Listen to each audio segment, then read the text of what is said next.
Good morning, students. Welcome back to our virtual class. In last lecture, we learn some difficulties, theoretical difficulties of uh, national income. So today, we are going to learn practical difficulties that or statistical difficulties. Okay. The first point is problem of double counting. The product method of estimating national income might lead to the problem of double counting. The problem arises when the value of certain goods is counted more than once. That is double counting. This happens when we fail to draw the distinction between final goods and intermediate goods as far as an individual entrepreneur is concerned. It sells its goods as final goods and treats. It sells as final sales, right? But it is for the student of economics to classify sales of different entrepreneurs as final goods and intermediate goods, depending on their end use.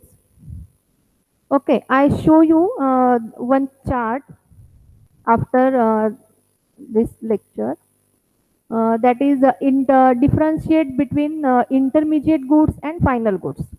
What is intermediate goods? These goods may be used as raw material for the production of the other goods during a 1 year, that is accounting year, that is financial year. And what is final goods? These goods are not used as raw material for the production of other goods during the accounting year.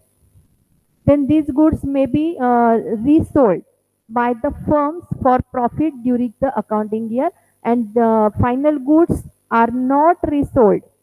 Intermediate goods may be resold by the firms for profit, and final goods are not resold by the firms for profit during the accounting year. These goods remain with the boundary line of production and are not ready for use by their final users. And final goods are outside the boundary line of production and are ready for use by their final users. Then next point is value is yet to be added to the intermediate goods. Yes, value is yet to be added to intermediate goods, and final goods value is not to be added. Value is not to be added. Then intermediate goods are not included in the estimation of national income, national product. Intermediate goods are not included in the estimation of national income, but the final goods are included in the estimation of national income or national product. Second point is existence of non-monetized sector. What is non-monetized sector? There is a large non-monetized sector in the developing economy, like India. Agriculture still being in the nature of subsistence farming in the developing countries. A major part of the output is consequent consumed at the farm itself, and a part of production is partly exchanged for other goods and services. See, what is non-monetized sector? What is non-monetized sector? The barter or subsistence part of an economy where money is not used as a medium of exchange. What is non-monetized sector? The barter or subsistence part of an economy where money is not used as a medium of exchange. Such production and consumption cannot be calculated in national income. It is a system for the allocation of goods and services, as well as for the assignment of work without payment of money. Simplest example is the family household. Okay, family household. That is the example of monetized sectors. Then next point is inadequate and unreliable data. Unreliable data. Adequate and correct data on production and cost data are not available in the developing countries. Such data relate to crops, fisheries, animal husbandry, forestry, the activities of petty shopkeepers, construction workers, small enterprises, etc. This is why this is why national income of a country will not show as its actual, right. For estimating national income by income method, we learn income method and its precautions while estimating the national income. For estimating national income by income method, data of unearned unearned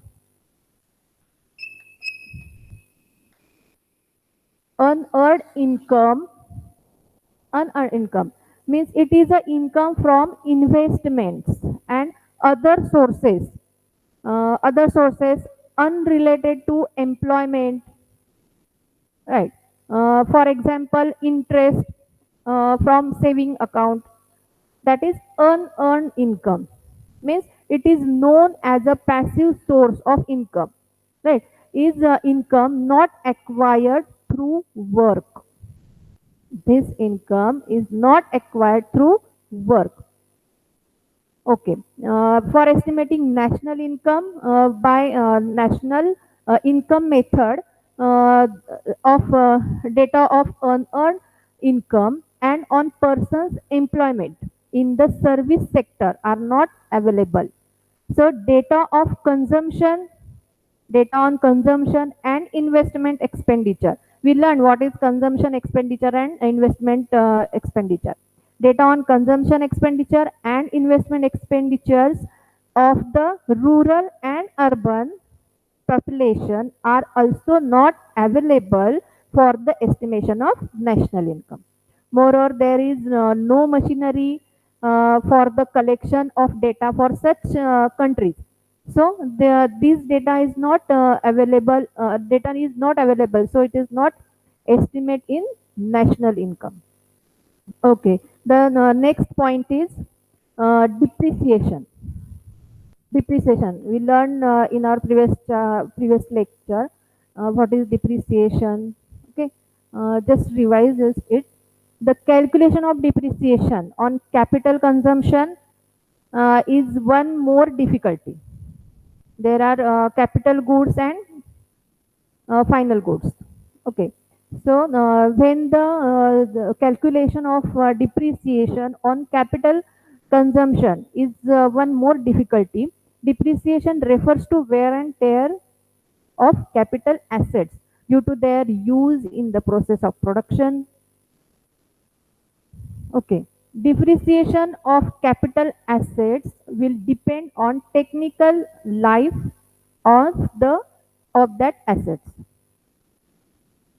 the intensity of its use, the nature of the assets, regular and careful maintenance, etc. These are depend on these capital assets. There are not uniform, common, or accepted standard rates of depreciation applicable to the various capital assets. In the case of the depreciation, one has to make many reasonable assumptions which involve an element of subjectivity. So it is very difficult to make correct deduction of depreciation of any capital assets. Mean machineries, mostly capital assets are machineries. It is not easy. It is very difficult to make correct deduction of that asset, that depreciation. So this is a one more difficulty. The next is capital gains and losses. capital gains or losses which accrue to the property owners by increases or decreases by market value of their capital asset or changes in demand are not included in the gross national product, that is GNP, because these changes do not result from current economic activity. See, what is capital gain? What is capital gain and what is capital losses? Capital gain is occurs when you sell an asset for more than you paid for it. If you hold an investment for more than 1 year before selling, your profit is considered a long-term gain and it is taxed at a lower rate. That is capital gains. Okay. Then what is capital losses? It is a loss incurred when a capital asset such as an investment or real estate decreases in value. Decreases in value. For example, if an investor, we take one example, if an investor bought a house for rupees 2,50,000, suppose 2,50,000 rupees, and sold the house 5 years later, 5 years later for rupees 2 lakh only. Then investor realizes a capital loss of rupees 50,000. Okay, 50,000. He get 2 lakh 50,000 and sell it 2 lakh. Then loss, how much loss he gain? That is 50,000. Okay. The next point is illiteracy and ignorance. Illiteracy and ignorance. Majority of majority of the small producers in developing countries are illiterate and ignorant and are not in a position to keep any account of their productive activity. Right. What is productive activity? What is productive activity? Productive activity defined as including activities that have economic value in the marketplace. So they cannot give information about the quantity or value of their output. Hence, the estimate of production and earned income are simply guesses. So it is very difficulty to estimate the national income. Next is difficulties in the classification of working population. There is a lack of occupational specialization which makes the calculation of national income by product method it is very difficult. Okay, for instance, besides the crop farmers in the developing countries are engaged in supplementary occupations like dairy farming, poultry farming, cloth making, etc. But income from such productive activities may not be revealed, and thus it is not included in the national income estimation. Okay. The next point is valuation of investors.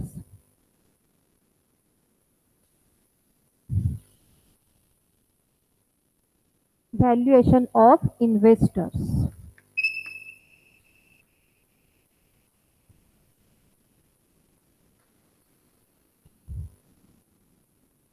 Invents investors. Okay. Raw material,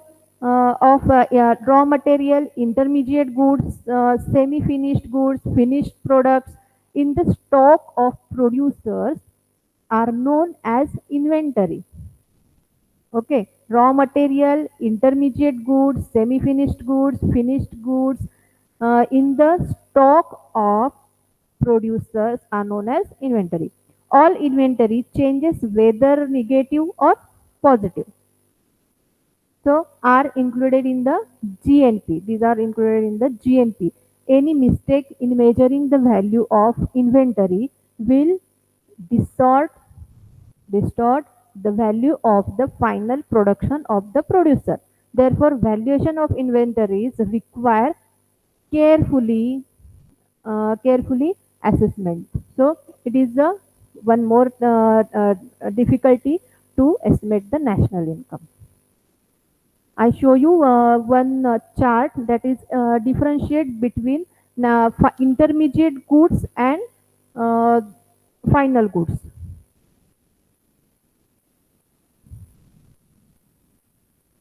You write down this chart in your notebook.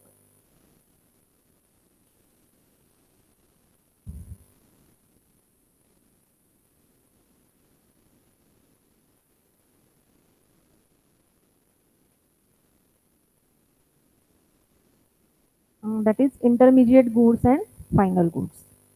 You write down this chart in your notebook. It's very important.